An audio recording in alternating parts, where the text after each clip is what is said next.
State and spell your name for me. Sure, it's Kelli Barksdale, KelliBarksdale. Okay, awesome. And can you just state and spell his name for me? Sure. Fisher Barksdale, last name's the same. Fisher is Fisher. Okay, and how old is he? He's 3. Awesome. All right. So everything that I've experienced so far today, I've kind of just been here all day observing, and it seems like everything is a learning experience, you know, from playing and snack time and everything, you know, they're constantly learning. So That's the goal. yeah.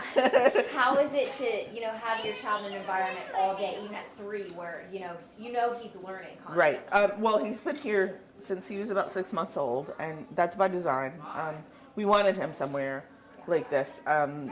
We utilize creative curriculum. I don't know if anybody's brought that up with you, but it's an online system where you can go in and actually look at lesson plans and see what your children, what kind of structured learning your children are supposed to be encountering during the week, but also just those daily, like you say, learning through play. And I'm sure you encountered the eating, the family style dining, all of that is learning, and it carries over to home. It's really cool to see. Yeah. Really cool to see.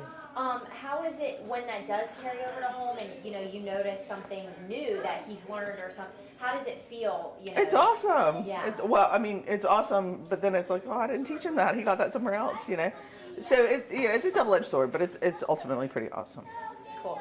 Anything that you want to do? Yeah. So we were asking the woman that wasn't here before. I guess I was asking the same question. Sure. River Valley is one of very few accredited. NACE accredited. Yeah. Mm-hmm. So, how important is that to the Huntington area? If it's not important to the Huntington area, it should be. I'm not from here.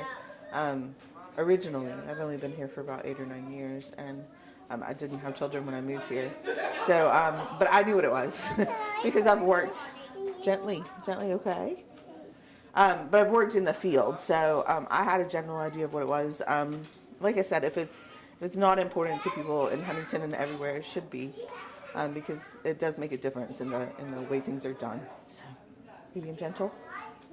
And one of the main things we're trying to kind of promote and give money to is the TIP scholarship program. So, Absolutely. How important is it that you're not only, these kids aren't learning every day and everything, but they're also helping parents who might struggle financially, they might have jobs, that sort of thing. That's right. Well, the TIP scholarship program, I actually work for River Valley, so I have a little bit of a bias. Yeah, too. That's great. The TIP program was originally set up so that people who had subsidy but no longer qualified for it could get some help where there no longer was help available. And now it's just kind of been opened up to anybody who needs help can ask for that help. What that's done, though, is put a strain on TIPs that might not have been there before. So the more you give, the more you need, kind of thing. And we're at a point of needing more. I just can't stress enough how important and helpful it is. And I hope that anybody who can will kind of dig down and